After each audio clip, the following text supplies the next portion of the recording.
السلام علیکم جی بچوں، کیا حال ہیں؟ امید ہے سب ٹھیک ہوں گے۔ اچھا جی، واقعہ سنیے گا ذرا۔ واقعہ کچھ یوں ہے کہ ہماری یونیورسٹی میں نا ایک گیسٹ بلائے گئے، اور نا وہ اپنا لندن کا واقعہ سناتے ہوئے بتا رہے تھے کہ بہت سال پہلے کی بات ہے کہ میں نا لندن گیا، تو وہ کہتے ہیں کہ لندن میں نے دیکھا کہ ایک ہوٹل میں نا شاہ رخ ہیں۔ اب شاہ رخ کو سب جانتے ہیں، انڈین موویز کے ہیرو۔ تو کہتے ہیں وہ نا اپنی فیملی کے ساتھ تھے۔ کہتے ہیں مگر ہمیں بڑا اشتیاق تھا کہ جناب ہم ان کے ساتھ نا تصویریں لیں۔ تو بتاتے ہیں کہ میں نے نا ان سے کہا کہ میں نے تصویر لینی ہے۔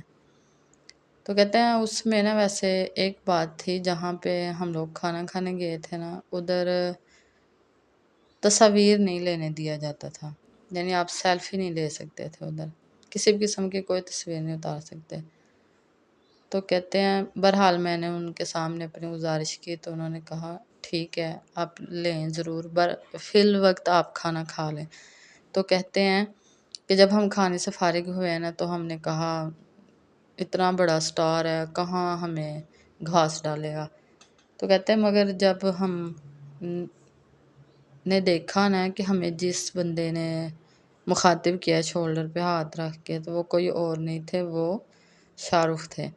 تو کہتے ہیں میں نے تو صرف گروپ فوٹو کی ان سے اجازت مانگی تھی، اور انہوں نے ہم گروپ میں جتنے لوگ تھے سب کے ساتھ 1 by 1 پک بنوائی۔ اس کے کہتے ہیں میں حیران رہ گیا کہ اتنا بڑا سٹار اور غرور نام کو نہیں ہے۔ کہتے ہیں اور یہ وہ وقت تھا جب ان کی شہرت بنا عروج پہ تھی۔ اچھا بیٹا، اس واقعہ کے پیچھے نا ایک چھوٹا سا میسیج ہے، اگر آپ کو سمجھ آ جائے گا تو ٹھیک ہے، ورنہ پھر ہم سمجھیں گے مل کے۔ ایک اور سنیں، دھڑکن مووی نا کس نے دیکھی ہوئی ہے؟ انڈین مووی ہے۔ اچھا، 1 سے 2 ہاتھ کھڑے ہوئے ہیں، ویسے میں نے بھی دیکھی ہوئی ہے۔ اس میں نا ایک گانا ہے، جب اس لڑکی کی رخصتی ہوتی ہے تو وہ گانا ہے دلہے کا صحرا سہانا لگتا ہے، دلہن کا تو دل دیوانہ لگتا ہے۔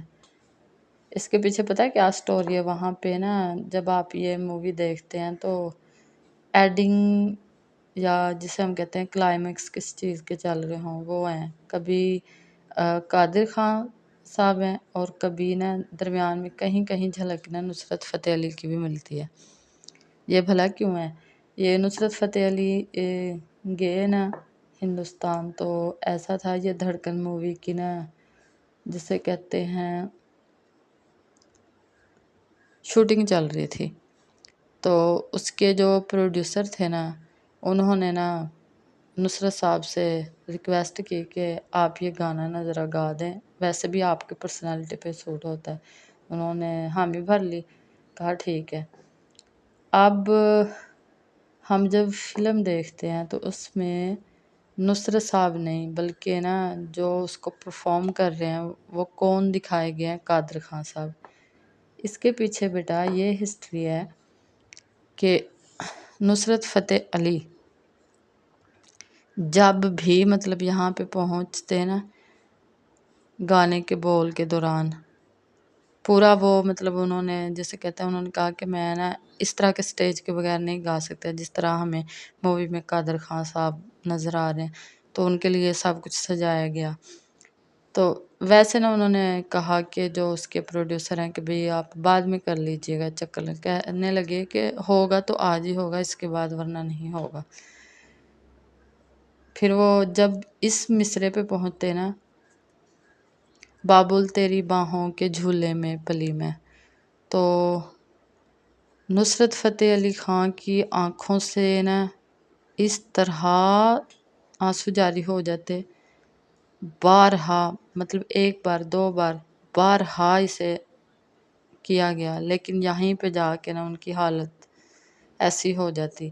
تو وہ پروڈیوسر صاحب جو تھے نا، انہوں نے پوچھا کہ بھئی مطلب کہ کہتے ہیں میں کیا کروں، اس مصرے کے بول مجھے آگے ہی نہیں بڑھنے دے رہے، یہ مجھے نا ایسے ہی فیل ہو رہے ہیں۔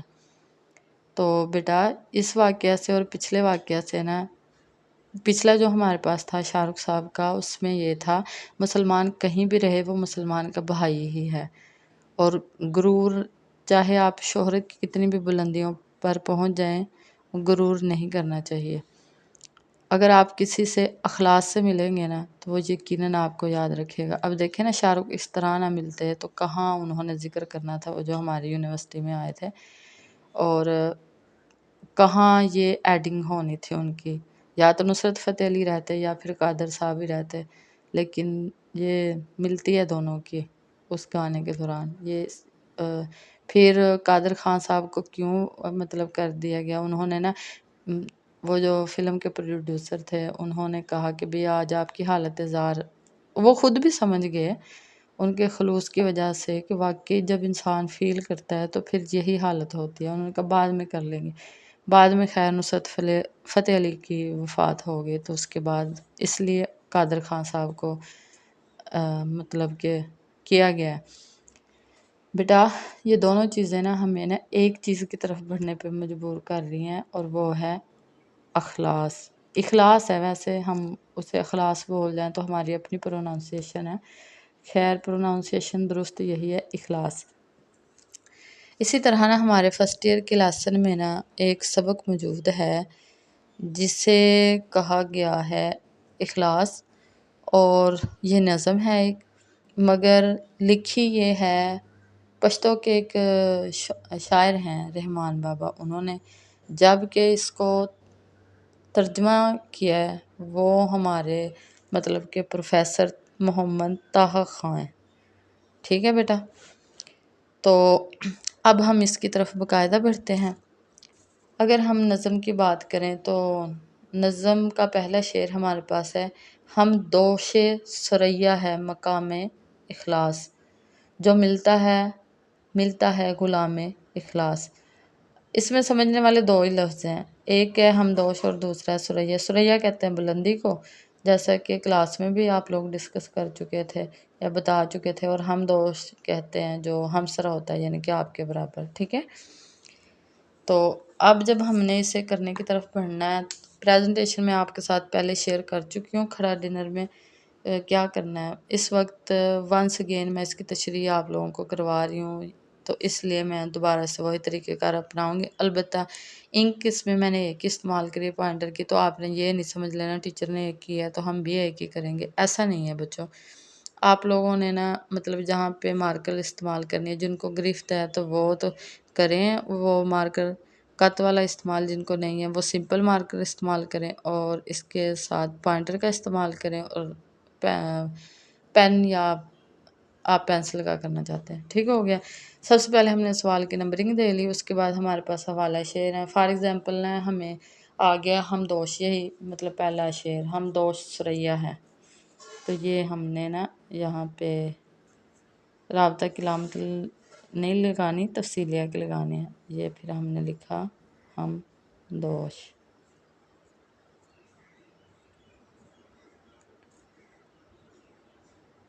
ہم دوش ثریا، ویسے کس کس کی آنٹیاں، یعنی کس کس کی آنٹی کا نام ہے، اس کے بعد یہ تسلسل کی علامت۔ ٹھیک ہے، جتنا گیپ ادھر ہے اتنا ہی ادھر چھوڑ دیا ڈاٹس لگا کے۔ دوسرا مصرعہ تھا جو ملتا ہے،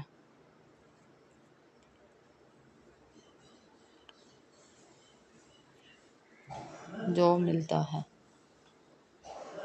ملتا۔ ٹھیک ہے جی، یہ ونس اگین تسلسل کی علامت۔ اوکے ہو گیا۔ اب بیٹا ہم نے نا انہی کا مطلب جب اکٹھا کیا نا تمام الفاظ کا، تو پھر ہمارا مفہوم بن جائے گا۔ مفہوم بہت آسان ہے، اخلاص کا مقام ثریا ستارے سے بھی بلند ہے۔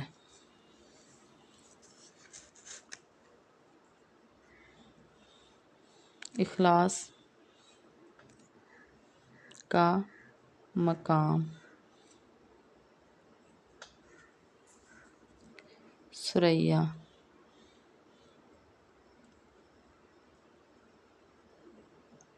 ستارے سے بھی زیادہ بلند ہے. ٹھیک ہے جی، سے بھی زیادہ بلند ہے.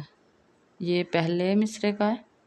اس کے بعد ہمارے پاس دوسرا مصرع کیا ہے خوبصورت بچوں؟ دوسرا مصرع ہے ہمارے پاس جو ملتا ہے. ٹھیک ہے، تو اس کا ہم نے لکھ لیا. انسان، ایک انسان کو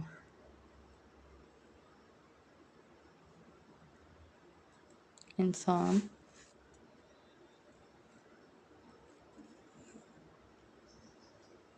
دوسرے انسان کو اخلاص کی وجہ سے ملتا ہے. ویسے نا اب میں نے لفظ اس طرح پرو دیے ہیں، ادروائز یہ ہونا چاہیے تھا ایک انسان دوسرے انسان کے اخلاص سے قائل ہو کر اس سے دوبارہ ملنے کی خواہش رکھتا ہے. ٹھیک ہے جی، خیر جناب آگے بڑھتے ہیں. اب لیں، مفہوم کے بعد بیٹا آپ نے کرنی ہے اس کی تشریح.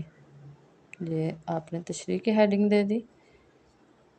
چلیں، اب آپ کے پاس ایک نظم کے 2 شعر آتے ہیں، تو ان میں نا مطلب اخلاص نظم سے آپ کو 2 شعر آ رہے ہیں، اور ان دونوں شعر میں آپ نے یہ لکھنا ہے شروع میں. ٹھیک ہے، جیسے اخلاص کا مطلب کسی کام کو خالص نیت اور نیک جذبے سے کرنا، صرف اللہ کی رضا کے لیے، ہر قسم کے دکھاوے یا ذاتی غرض سے پاک رہنا. پہلا پیراگراف ہو گیا. سیکنڈ ہے، اہل علم نے اخلاص کی تعریف میں بتایا کہ بندہ کے اعمال ظاہری اور باطنی طور پر ایک ہی ہوں. اس کے بعد ہم نے یہاں پہ حدیث ایڈ کر لی. اخلاص اعمال کی قبولیت کی بنیاد ہے. یہ والا جملہ لکھ کے پھر ہم نے یہاں پہ حدیث ایڈ کی. اعمال کا دار و مدار نیتوں پر ہے، رسول صلی اللہ علیہ وسلم نے فرمایا، تو وہ حدیث ہی ہے نا. اس کے بعد ہے پشتوں کے ایک صوفی بزرگ رحمان بابا نے اسی جذبے اور نیک نیتی اور اخلاص کی عظمت بیان کی ہے. ٹھیک ہے بیٹا، تو اس کے بعد یہ جو سپیس چھوڑ گئی ہے نا، یہاں پہ آپ نے لکھنا ہے اس نظم کو پروفیسر طٰہٰ نے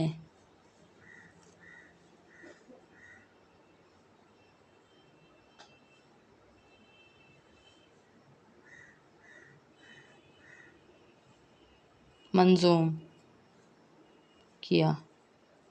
ٹھیک ہے، یہ منظوم کا مطلب آلریڈی ہے نظم کا ترجمہ کرنا. آپ فرماتے ہیں اگر آپ یہ جملہ ایڈ کرنا چاہیں، یہ جو میں نے انڈر لائن کیا ہے تو کریں، نہیں کرنا تو کوئی مسئلہ نہیں ہے. پھر اگلے پیراگراف کی طرف بڑھ لیں. انسان کو جو کچھ حاصل ہوتا ہے، خواہ وہ دنیاوی کامیابی ہو یا روحانی بلندی، صرف اور اخلاص کی وجہ سے ہے. یہاں پہ جو سنت تکرار ہے نا، اس کے پیچھے نا بیٹا ایک وجہ ہے، اور وہ وجہ یہ ہے